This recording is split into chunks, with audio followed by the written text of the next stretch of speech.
Assalamualaikum warahmatullahi wabarakatuh. Bismillahirrohmanirrohim. Sahabat yang beriman, sebelum membahas dan melanjutkan video ini, jangan lupa like dan subscribe dahulu. Baik, mari kita lanjutkan. Seperti yang kita semua ketahui, jika setiap manusia pasti diberi kesehatan dan kelapangan, namun jangan lupa manusia juga akan mengalami masa-masa yaitu sakit dan lain-lain. Namun dikala kita dikasih cobaan sakit, jangan sampai kita putus asa dan jangan sampai kita jauh dari Allah. Oleh sebab itu ada beberapa metode pengobatan atau penyembuhan yang dilarang maupun yang diperbolehkan menurut syariat Islam. Salah satunya yaitu setiap penyakit pasti ada obatnya.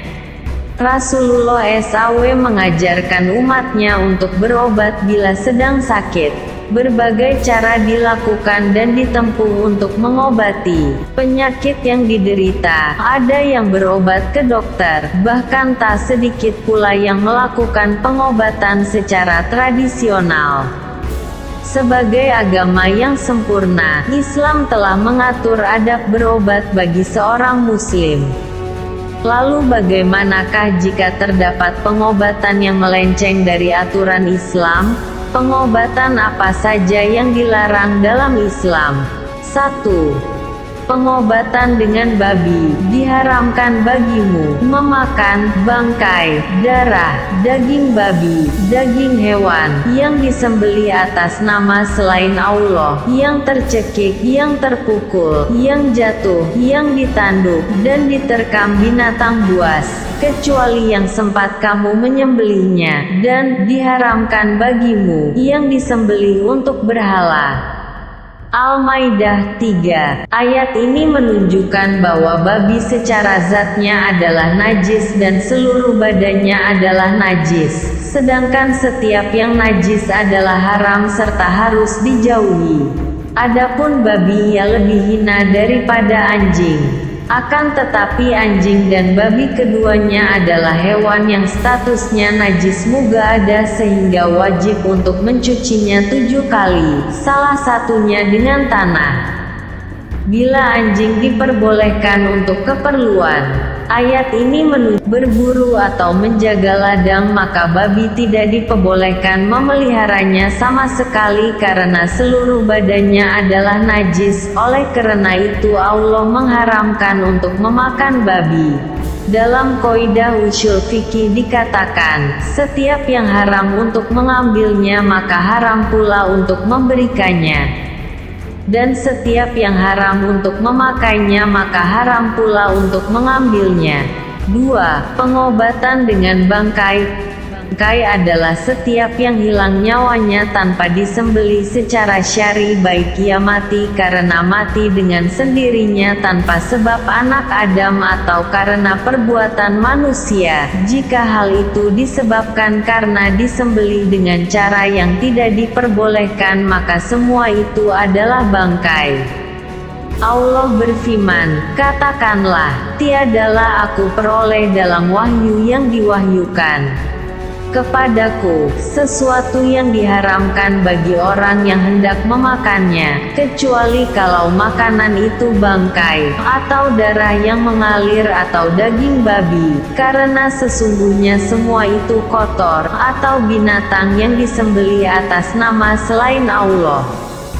Barang siapa yang dalam keadaan terpaksa, sedang dia tidak menginginkannya dan tidak pula melampaui batas, maka sesungguhnya Tuhanmu Maha Pengampun lagi Maha berburu atau menjaga ladang, maka babi tidak diperbolehkan memeliharanya sama sekali karena seluruh badannya adalah najis. Oleh karena itu Allah mengharamkan untuk memakan babi.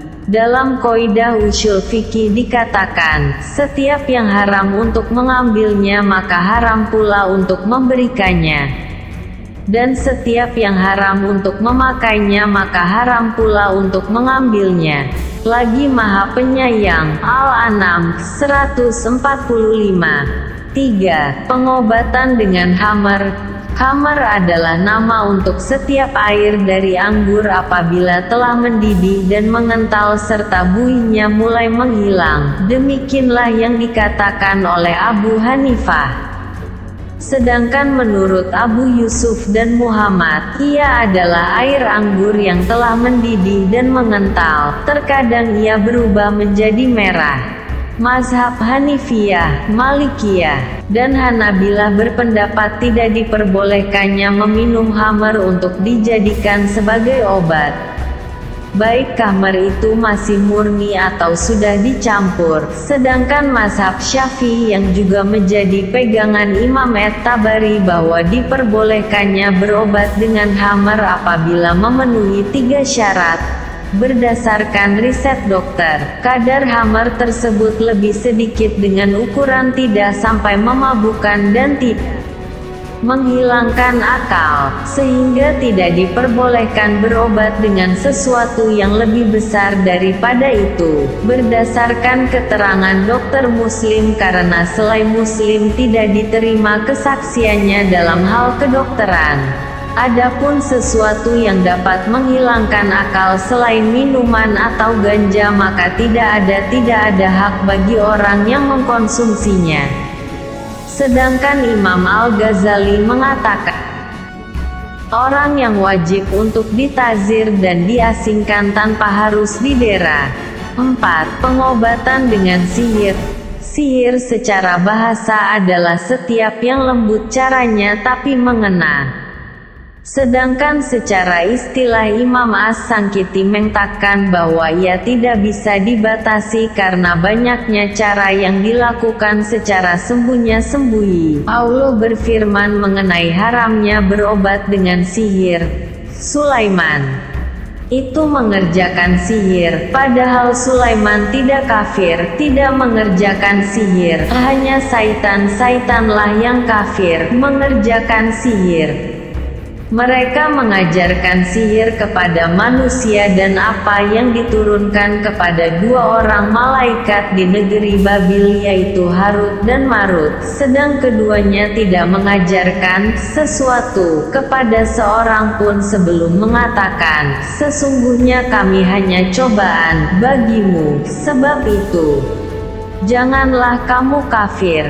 Rasulullah juga bersabda, barang siapa yang mendatangi tukang ramal atau tukang sihir atau dukun kemudian ia menanyakan tentang sesuatu, lalu ia membenarkan apa yang ia katakan, maka ia telah kafir dengan apa yang diturunkan kepada Muhammad.